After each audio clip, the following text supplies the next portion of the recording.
Okay, let's try. Let's try that again. Gotcha. Get into it. Hello, lovelies. Welcome back to another installment of Storytime with Chris. Like I always say, you don't have to watch these videos when they go live. You're more than welcome to watch them in your downtime, nap time, max, relax, and chillaxing time, in between time, mean time, scheme time, study time, break time, CP time, anytime. Do you want to hear a highly animated voice bring you wonderful stories of magic, fantasy, science fiction, adventure, and many, many more in between? Hi. Hello, lovelies. Prior to me getting on here, I had an arduous task that I did complete, and I feel very, very proud of myself. Because perseverance is key. Now, last time we were here, we kind of discovered what happened to Sunny after she was kidnapped by Count Olaf, and she was made to build the tents for Olaf and his troop and Esme's squalor. And now Sunny has to sleep in a casserole dish, which, yes, she's tiny, but that's not the best place to put a toddler. But Count Olaf doesn't care about that because Count Olaf is a terrible, terrible man. But we're going to find out what happened to Violet and Klaus the last time we saw them, which, if you remember from the previous 2 chapters, a certain character, a villainous character, has returned from book 5 of a series of unfortunate events. And I'm going to just say this now, my youngest brother probably could verify this with me. It's my least... I just don't like this character, and there's a reason why I don't like her, and she's written to be that way, and that's okay. I just don't like her because I knew girls like this in middle school and high school, just mean and nasty. Without further ado, without my blather, let's go ahead. Blathering on. Let's go ahead and begin. Chapter 4. That night was a dark day. Of course, all nights are dark days because night is simply a badly lit version of day due to the fact that the earth travels round and around the sun, reminding everyone that it is time to get out of bed and start the day with a cup of coffee or a secret message folded up into a paper airplane that can sail out the barred window of a ranger station. But in this case, the phrase "a dark day" means a sad time in the history of the Baudelaire children, VFD, and all kind, brave, and well-read people in the world. But Violet and Klaus Baudelaire, of course, had no idea of the catastrophe occurring high above them in the Valley of Four Drafts. All they knew was that they were hearing a voice they had hoped never to hear again. "Go away, cake sniffers," the voice said. "This is a private cave." "Who are you talking to, Carmelita?" asked another voice. The voice was much louder and sounded like it belonged to a grown man. "I can see 2 shadows in the entrance of the cave, Uncle Bruce," said the first voice, "and to me they look like cake sniffers." The back of the cave echoed with giggling, and Violet and Klaus looked at one another in dismay. The familiar voice belonged to Carmelita Spatz, the nasty little girl whom the Baudelaires had encountered at Proof Rock Preparatory School. Carmelita had taken an instant dislike to the 3 siblings, calling them unpleasant names and generally making life miserable at the academy. If you've ever been a student, then you know that there is usually one such person at every school, and that once you have graduated, you hope never to see them again, which is very true to life. The 2 elder Baudelaires had enough troubles in the Mortmain Mountains without running into this unpleasant person, and at the sound of her voice, they almost turned around and took their chances once more with the snow gnats swarming outside. "2 shadows?" asked the second voice. "Identify yourselves, please."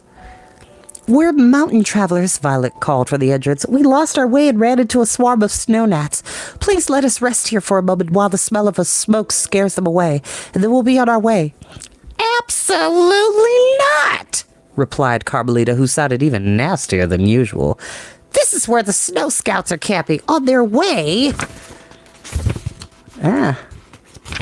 to celebrate fall spring and crown me queen. We don't want any cake sniffers spoiling our fun." Now, Carmelita," said the voice of the grown man. "Snow Scouts are supposed to be accommodating, remember? It's part of the Snow Scout alphabet pledge, and it would be very accommodating of us to offer these strangers the shelter of our cave." "I don't want to be accommodating," Carmelita said. "I'm the false spring queen, so I get to do whatever I want." You're not the fall spring queen yet, Carmelita, came the patient voice of a young boy. Not until we dance around the spring pole. Do come in, travelers, and sit by the fire. We're happy to accommodate you.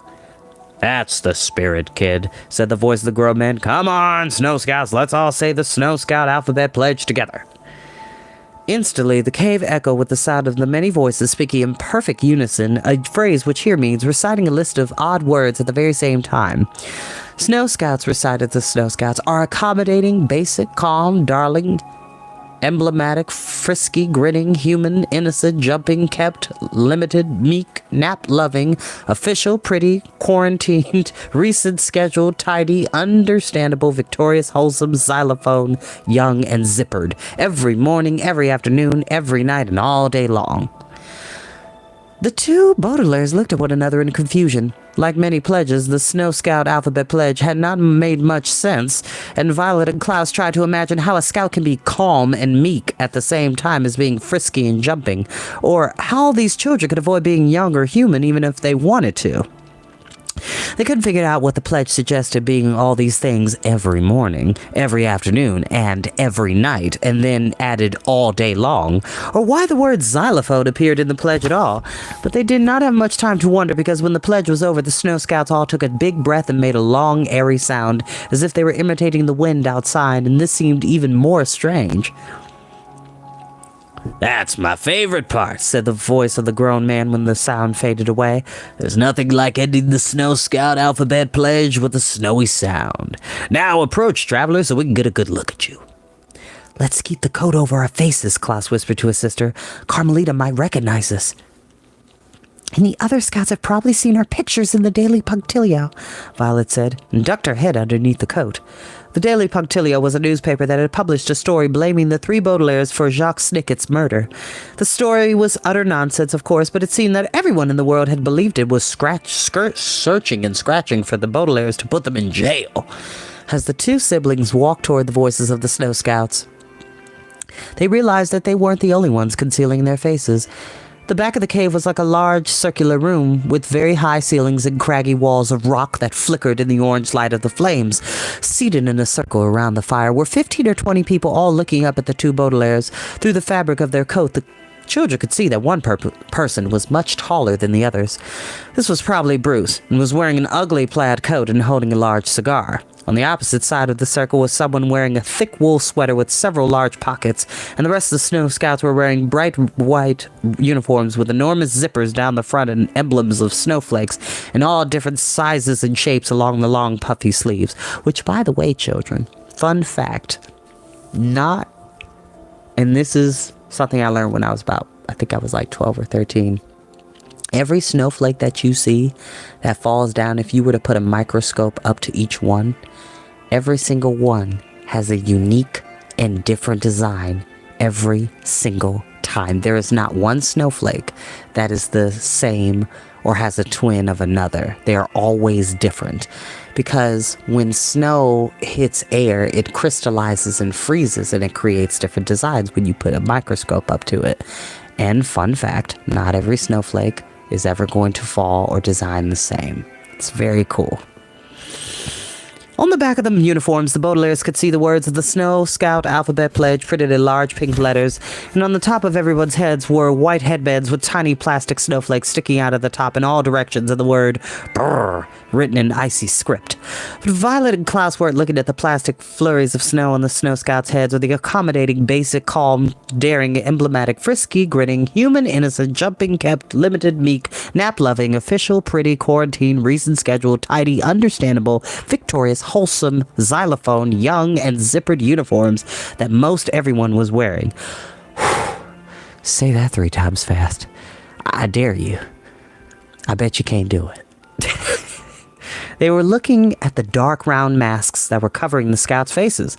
The masks were covered in tiny holes, much like masks worn for fencing, a sport which people sword fight for fun rather than for honor or in order to rescue a rider who has been taped to the wall. But in the flickering light of the cave, the Baudelaires could not see the holes. It looked like the faces of Bruce and the Snow Scouts had vanished, leaving a dark and empty hole above their necks. Ooh. You cake sniffers look ridiculous, said one of the scouts, and the Baudelaires knew at once which masked figure was Carmelita Spats. Your faces are all covered up. We're meek, Violet said, thinking quickly. In fact, we're so meek that we hardly ever show our faces. Then you'll fit in just fine, said Bruce from behind his mask. The name's Bruce, but you can call me Uncle Bruce, although I'm almost certainly not your real uncle. Welcome to the Snow Scouts, travelers, where all of us are meek. In fact, we're accommodating, basic, calm. The other Snow Scouts all joined in the pledge, and the two elder Baudelaires stood through another rendition of the absurd list, while the scout in the sweater stood up and stepped toward them. We have some spare masks over there, he murmured quietly, and gestured toward a large pile of equipment stacked beside a very long wooden pole. They'll keep the snow gnats away when you go back outside. Help yourself. Thank you, Violet replied as the scouts promised to be kept limited and meek. She and her brother quickly grabbed masks and put them on underneath the coats so that by the time the scouts vowed to be xylophone, young, and zippered, they looked as faceless as everyone else in the cave. That was fun, kids, said Bruce as the snow sound faded and the pledge was over. Now why don't you two join the Snow Scouts? We're an organization of young people to have fun and learn new things. Right now we're on a Snow Scout hike. Say Snow Scout. Back to back. Whew. We're going to hike all the way up to Mount Fraught in order to celebrate fall spring. What's fall spring? Violet asked, sitting down between her brother and the sweathered scout. Anybody who's not a cake sniffer knows when fall spring is, Carmelita said in a scornful voice. It's when the weather gets usually warm before getting very cold again. We celebrate it with a fancy dance where we spin around and around the spring pole. She pointed to the wooden pole, and the Baudelaires noticed that the Snow Scouts all wore bright white mittens, each emblazoned with an S. When the dance is over, we choose the best Snow Scout and crown her the fall spring queen. This time it's me. In fact, it's always me. That's because Uncle Bruce is really your uncle, said one of the other Snow Scouts. No, it's not, Carmelita insisted. It's because I'm the most accommodating, basic, calm, daring, emblematic, frisky, grinning, human, innocent, jumping, kept, limited, meek, nap-loving, official, pretty, quarantine, recent, scheduled, tidy, understandable, victorious, wholesome xylophone, young, and zippered. How can anyone be xylophone? Klaus couldn't help asking. Xylophone isn't even an adjective. It's actually a noun. A xylophone is a musical instrument. And then there's the other. Well, then there's a xylophone, and then there's another instrument very similar to that. I'll comment about it, and I'll let you know. But it's two instruments that are very similar to each other. There's the xylophone, and you know what? This is why we have the internet. Hold on.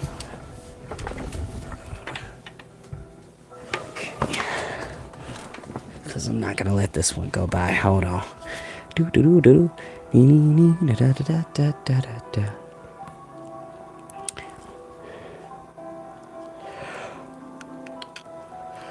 Excuse me.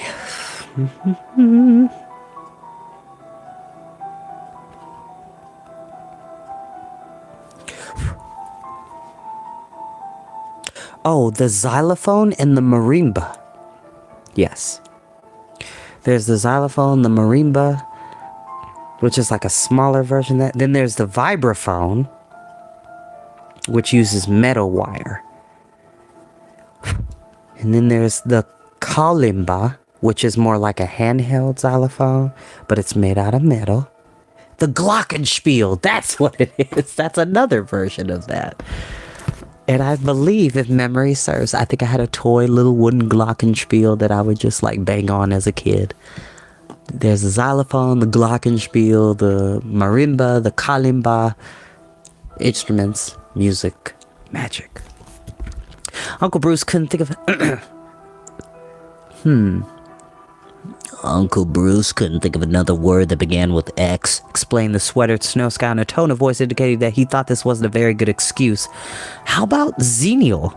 Klaus suggested. It's a word that means You can't change the words of the Snow Scout alphabet pledge, Bruce interrupted, moving his cigar towards his face as if he were going to smoke it through the mask. The whole point of the Snow Scouts is that you do the same thing over and over. We celebrate Fall Spring over and over on Mount Fraught at the source of the stricken stream. My niece Carmelita Spatz is Fall Spring Queen over and over and over and over. We stop here in this cave for a Snow Scout story time. I read that the caves of the Mormay Mountains contain hibernating animals, Klaus said. Are you sure it's safe to stop here? The Snow Scout, who was wearing a sweater instead of a uniform, turned his head quickly to the Baudelaires as if he was going to speak, but Bruce answered first. It's safe now, kid, he said. Years ago, apparently these mountains were crawling with bears. But the bears were so intelligent that they trained as soldiers. But they disappeared and no one knows why. Not bears, the scout in the sweater said, so quietly that the two Baudelaires had to lean in to hear him. Lions lived in these caves, and they weren't soldiers. The lions were detectives, volunteer feline detectives. He turned so his mask was facing the two siblings, and the children knew he must be staring at them through the holes. Volunteer feline detectives, he said again, and the Baudelaires almost gasped. Did you say? Violet said, but the sweater Snow Scout shook his head as if it were not safe to talk. Violet looked at her brother and then at the scout, wishing she could see both of their faces behind their masks. The initials of Volunteer Feline Detectives, of course, spelled VFD, the name of the organization they were looking for. But were these initials a coincidence, as they seemed to be so many times, or was this mysterious scout giving them some sort of signal? I don't know what you kids are muttering about, Bruce said, but stop it at this instant. It's no time for conversation. It's Snow Scout story time. When one Snow Scout tells a story to the other Snow Scouts, then we'll all eat marshmallows until we feel sick and go to sleep on a heap of blankets, just like we do every year. Why don't our new Scouts tell the first story? I should tell the first story, whined Carmelita. After all, I'm the Fall Spring Queen. But I'm sure the travelers will have a wonderful story to tell, the sweatered scout said. I love to hear a very fascinating drama. Klaus saw his sister raise her hands to her head and smiled. He knew Violet had instinctively begun to tie her hair up in a ribbon to help her think, but it was impossible to do so with a mask on. Both the Baudelaire minds were racing to figure out a way to communicate with this mysterious scout, and the children were so lost in thought that they scarcely heard Carmelita Spatz insulting them. Stop sitting around, cake sniffers, Carmelita said. If you're going to tell us a story, get started. I'm sorry for the delay, Violet said, choosing her words as carefully as she could. We haven't had a very fun day, so it's difficult to think of a good story. I didn't realize this was a sad occasion, said the sweatered scout.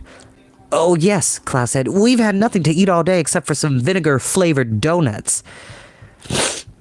And then there were the snow gnats, Violet said. They behave like violent frozen dragonflies. When they form an arrow, Klaus said, they're more like a ferocious, fierce dragon, or a vain, fat dictator, I imagine. The scout in the sweater said, and gave the Baudelaires a masked nod as if he'd received their message. This is the most boring story I've ever heard, Carmelita said. Uncle Bruce, tell these two that they're both cake sniffers. Well, it wouldn't be very accommodating to say so, Bruce said, but I must admit that the story you were telling was a little dull, kids. When Snow Scouts tell stories, they skip everything boring and only tell the interesting parts. That way, the story can be as accommodating, basic, calm, daring, darling, emblematic, frisky, grinning, human, innocent, jumping, kept, limited, meek, official, pretty, quarantined, recent, scheduled, tidy, understandable, victorious, wholesome, xylophone, young, and zippered as possible. I'll show these cake sniffers how to tell an interesting story, Carmelita said. Once upon a time, I woke up and looked in the mirror, and there I saw the prettiest, smartest, most darling girl in the whole wide world. I put on a lovely pink dress to make myself look even prettier, and I skipped off to school, where my teacher told me I looked more adorable than anyone she had ever seen in her entire life, and she gave me a lollipop as a special present. At this point, I will take a page from someone's book. A French which here means adopt an idea used by someone else. If, for instance, a man told you that the best way to write thank you notes is to reward yourself with a cookie every time you finished one, you might take a page from his book and have a plate of cookies nearby after your birthday or some other gift-giving occasion. If a girl told you that the best way to sneak out of the house late at night is to make sure everyone else is sound asleep, you might take a page from her book and mix a sleeping potion into everyone else's after-dinner coffee before climbing down the ivy that grows outside your bedroom window. And if you have been reading this miserable story, And then the next time you find yourself in a similar situation, you might take a page from The Slippery Slope and use a combination of sticky substances and a drag shoe to slow down a racing caravan, and then retrieve several articles of heavy clothing in order to protect yourself from the cold, and find a cave full of snow scouts gathered around a fire when the snow gnats begin to swarm. But I'll be taking a page from Bruce's book, when he suggested that a storyteller only tell the interesting parts of the story and skip everything boring. Certainly, the two elder Baudelaires wished they could skip this boring part of their own story, as they were very eager to leave the cave and resume their search for their sister. But Violet and Klaus knew that they shouldn't leave the cave until they could talk to the mysterious boy in the sweater, and that they couldn't talk to the mysterious boy in the sweater in front of Bruce and the other snow scouts, and so they sat by the fire as Carmelita Spatz talked on and on about how pretty and smart and darling she was, and how everyone she met told her she was unbelievably adorable, which is unbelievable at best. Although the Baudelaires had to sit through these tedious portions of their story, there is no reason for you to do so, and so I will skip ahead past the tiresome details of Carmelita's endless story, and the senseless pledge that Bruce made everyone say several more times, and all the marshmallow meal that the scouts shared with the two siblings, and I will skip how irksome it was for Violet and Klaus to turn away from the scouts, quickly lift their masks, and pop marshmallows into their mouths before covering their faces again, as they would not be recognized. After their long, tiring journey, the children would have preferred a more substantial supper and a less complicated way of eating it, but the siblings could not skip these parts of their story. So they had to wait for the evening to pass and for all the other snow scouts to feel sick and arrange blankets into a large heap beside the spring pole. Even when Bruce led the snow scouts in one more alphabetic pledge as a way of saying good night, Violet and Klaus dared not get up and talk to the sweatered scout for fear of being overheard, and they had to wait for hours, too curious and anxious to sleep. As the fire died down and the cave echoed with the sounds of snow scouts snoring. But I would take a page from the book of the snow scout leader and skip ahead to the next interesting thing that happened, which was very, very late at night. When so many interesting parts of stories happen and so many people miss them because they are asleep in their beds or hiding in the broom closet of a mustard factory disguised as a dustpan to fool the night watch woman. It was very late at night. In fact, one night might say that it was the darkest part of this dark day, and it was so late that the Baudelaires had almost given up on staying awake, particularly after such an exhausting day. But just as the two siblings were beginning to fall asleep, they each felt a hand touch them on the shoulder, and they quickly sat up and found themselves looking into the masked face of the sweatered scout. "Come with me, Baudelaires," the boy said in a very quiet voice. "I know a shortcut to the headquarters." And this was an interesting part of the story, indeed.